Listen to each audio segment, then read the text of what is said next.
কবিতা বলবো। কবিতা ঠিক নয়, এটাকে একটা রঙ্গ তামাশা বা ছড়া বলতে পারে। আমার মায়ের লেখা। ভোট এসেছে ভোট, সবিতা রায় বিশ্বাস। চায়ের কাপে কাপে তুফান ওঠে, নেতার মুখে ফুলকি ছোটে। ভোট এসেছে ভোট, গদির লোভে নাটের গুরু আজব খেল করছে শুরু।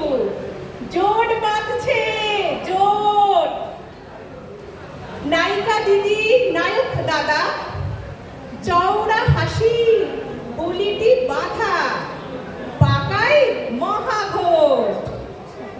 আধার রাতে ভোটার ধরে বিলই চাল বস্তা করে, হাতে ধরা নোট। ভোট ফুরলে নেতা মন্ত্রী, চশমা আটা ষড়যন্ত্রী, উল্টে দেয় ঠোঁট। ভোট তামাশা তামাম দেশে, চোর পুলিশে গোপনে মেশে, জন